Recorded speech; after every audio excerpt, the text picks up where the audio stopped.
Is Pokemon Unite heading down the path to success? I'd love to introduce you to a game called Pokemon Unite. A game with amazing potential. A game that harbors our favorite pocket monsters all in one place where they battle each other in an epic and dynamic 5 versus 5. But a lot of the time I can't introduce it like that. Instead I have to introduce the buggy mess, which is Pokemon Unite, with no draft and ranked, emblem systems which are unclear, items which are unusable. I'm talking about you leftovers. A lot of problems. There's Mewtwo, Zacian, blah blah blah. Things crazy, right? However, I think in recent times they've been sort of mixing it up on us, sort of changing the speed, sort of making it a bit interesting, a bit exciting to talk about. And so today, this video, we're gonna talk about, is the development studio Timmy making finally the right moves, the right chess pieces to actually make this game what it can be. So is Pokemon Unite heading down the path to success? Join me as we explain why it might be actually going down that way. So before we jump into the video, I'd love you to leave a like, a subscription, and join me for watching further videos because I intend to do this a little bit more. I've been a bit slow, so appreciate you come to join me as I get a bit fast. So as we jump in, Pokemon Unite and its complicated past. We have a few key talking points here. Oh buddy, Zacian and Mewtwo. Let's just start with this. This is probably the biggest community outrage probably all of this year. Zacian releases in March, the Mewtwo's, like I don't even remember because it's just completely wiped my memory. Mewtwo's just brainwiped me. These Pokemon, obnoxiously overpowered, absurdly strong. Like we're talking walk at you, one-shot you, walk over you, one-shot you, see you, one-shot, like yes, just like completely destroys the game. Along with the game mechanics that they support, it's just so unfair to play against. Community was extremely angry, nothing was done for months, and now it does look like something is done, and we'll talk about that in a second. Now, nerfs and patches and buffs, these are all wrapped into one like wonderful little like sushi roll or bundle, right? And it's just completely worthless. Like the company has shown very little insistence to actually nerf powerful characters, actually provide patches that make other Pokemon very powerful. The meta has basically remained the same based on like the raw idea of some characters, and they have really refused to change that or like adjust how that is seen, because just some characters are power crept, and so when they get buffed they're so overpowered, and the characters that aren't power crept, when they get buffed they become overpowered, but then they get nerfed because they actually are like just raw numbers broken. And when they nerf that, the power crept Pokemon is always going to be better. So having the idea that some Pokemon are just straight up better than others, always a bad idea. And I guess our last point is going to be about the future and the future of this game. And it's never really been clear where Unite has wanted to take this, even though they did a few interviews and they said we want 150 Pokemon before we stopped the abandonment of the game.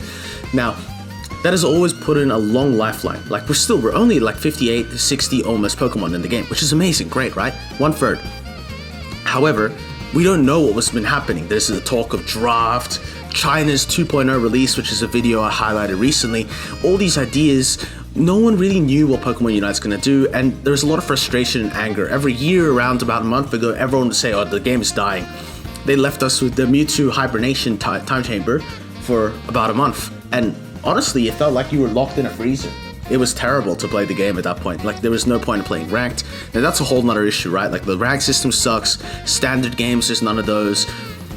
So jumping into our next talking point, what makes us think that, they're actually doing something right or maybe even doing something wrong in the first place? And I actually think that they have been going down the right path, and I'm going to explain why. The patches that have been occurring have been actually, like in the last month, they've been quite good.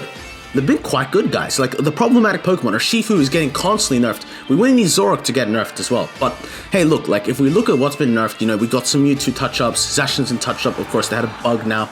It made him a bit stronger now. Hopefully it gets changed. But the patches have actually been doing well. Like, nerfing the characters. Mew has been nerfed. Inteleon's been nerfed.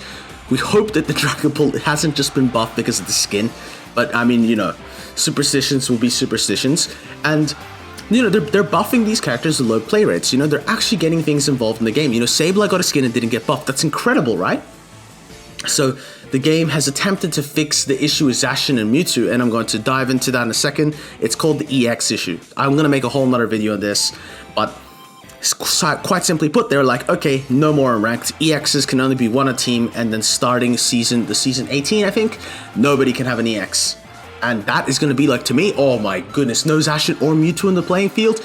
I'm dying for the day. China launch is primed to go, and I think that they're probably going to do well. And if it's executed well, they're going to probably look for a good year in global and try to get this Game of the Year award. It's quite a highly vaunted prize in the mobile awards. So I do think that's what their goal is. Draft is coming to ranked. This is the most mind-blowing thing. You couldn't wish. I wanted to do a video on this, but realistically, I want to say, like, I'm so happy, I'm so proud of this company, making every step to go into a right direction. So right away, if we just look at the talking points that we talked about there, so there's patches on the Pokemon that are bad and good, and the good ones are getting nerfed, like light touches, sometimes small or sometimes even bigger, and then the ones that are bad are actually getting significant buffs. Dragapult was unplayably terrible. Still has some of the same problems, but it seems like it could be played now. Like, you know, a few standard games, yeah, probably overpowered. But it's good. You know what? Why not? Why not? Dragapult has been absolutely unplayable for the longest time. Never been too annoying. Let it be unplayable for like 2 weeks. Whatever. Yeah, he just murders everyone. That's their own fault, right? Cramorant getting buffs. You know, all these A9, these are cringe Pokemon, of course, in some senses can be very annoying. But it's not that bad. And then the EX issue, they actually shown some care. There has apparently been a staff change for Pokemon Unite. And I think that the team that has taken over or working on has looked at this EX problem and said, hey, look, like, this stuff is unacceptable. What we're going to do, we're going to put Zacian and Mewtwo on the ice. We're going to ice them out until we can rework them. This is my copium. I'm a coper, right? But that's copium, and I know it, but I hope that's what they've done. You know, they put the Pokemon on ice, Mewtwo X, Mewtwo Y, Zacian, completely iced them out, and then we're just going to come back and change them in a year. Completely change them. And if that's what happens, you can remove EX altogether. The next EX release is likely to be Miraidon and Koraidon. I hope that they've taken a more balanced and sensible approach to this. But yes, that in a way also fixes the normal problem, because they're going to get people who want to play Zacian, want to play Mewtwo, at least while they're still overpowered, and you're going to get them playing in normals. Is that the standard game is going to be like really hard and difficult to play? Probably. But it's going to be better. At least people are going to be playing them. You're not going to get a bot game in 20 seconds. The China launch we just talked about, and draft and ranked, something that they've actually been listening to community. I feel like they're coming closer to the pulse. You see comments on Twitter and videos on YouTube, and it does seem like that they are sort of just, you know, keeping an ear out. Like the new releases, Gyarados, Meowscarada, and Metagross all look like they're going to be interesting. I actually played Metagross in the test server. I did play with Chris Heroes too. That was really fun. We did win the game. Miraculous. But what I will say is that it does look quite good in 2024. I think 2024 will actually be Unite's best year, and it's like a good time to have stonks in this game. Let me explain. So now that we know there's been some sort of change and everything has been indicating that Timmy has been keeping a closer eye on this game, I do think that they're actually finally ready to make the jump, you know, really commit to Pokemon Unite, really commit to the idea of having these Pokemon in a MOBA game. The new items are a big change. Adding items is always a big task, and you can really disrupt the meta with how good items are. Look at Twisted Spoon. These two items that are added, I think, are both valuable and interesting items. One is literally Static Shiv from League of Legends. Don't try to tell me otherwise. The item was literally like Static Shiv, the logo. I'm gonna put it up on the screen. It was literally in the patch files. Like, I mean, you don't get more exposed than that. And then the Resonant Guard. I like it. RG. Not bad. I've been using these items on every Pokemon I've been playing, and I'll show a few the gameplays that are in the background today. They're going to be all showcasing that. But yeah, these are all good things, and the China release shows that we might get new game mode.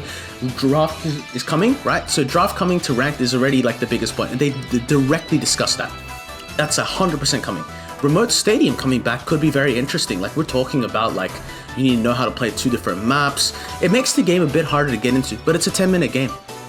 You're gonna get into it anyway, and you're gonna figure it out and learn as you go. Literally fresh off the press, already recorded the whole video, and we actually find out the Worlds 2024 has been announced. Hawaii, EUIC is now an international Western display. It looks lit. Actually cannot get better. 2024 might be the year. Pokemon Unite, guys, I don't know. Alright, back to the real video. I am really excited for these changes. I'm really excited in Pokemon Unite, and I really hope it's going to be an amazing year for this game. Now that we're all a bit excited for some Unite, So make sure to catch some of the Unite in this next video I'm going to show on the screen. Otherwise, just wait 2 business days. I will extract some more deep secret intel from Timmy's office and release the best Meowscarada guide ever. Thanks everyone. Have a good one.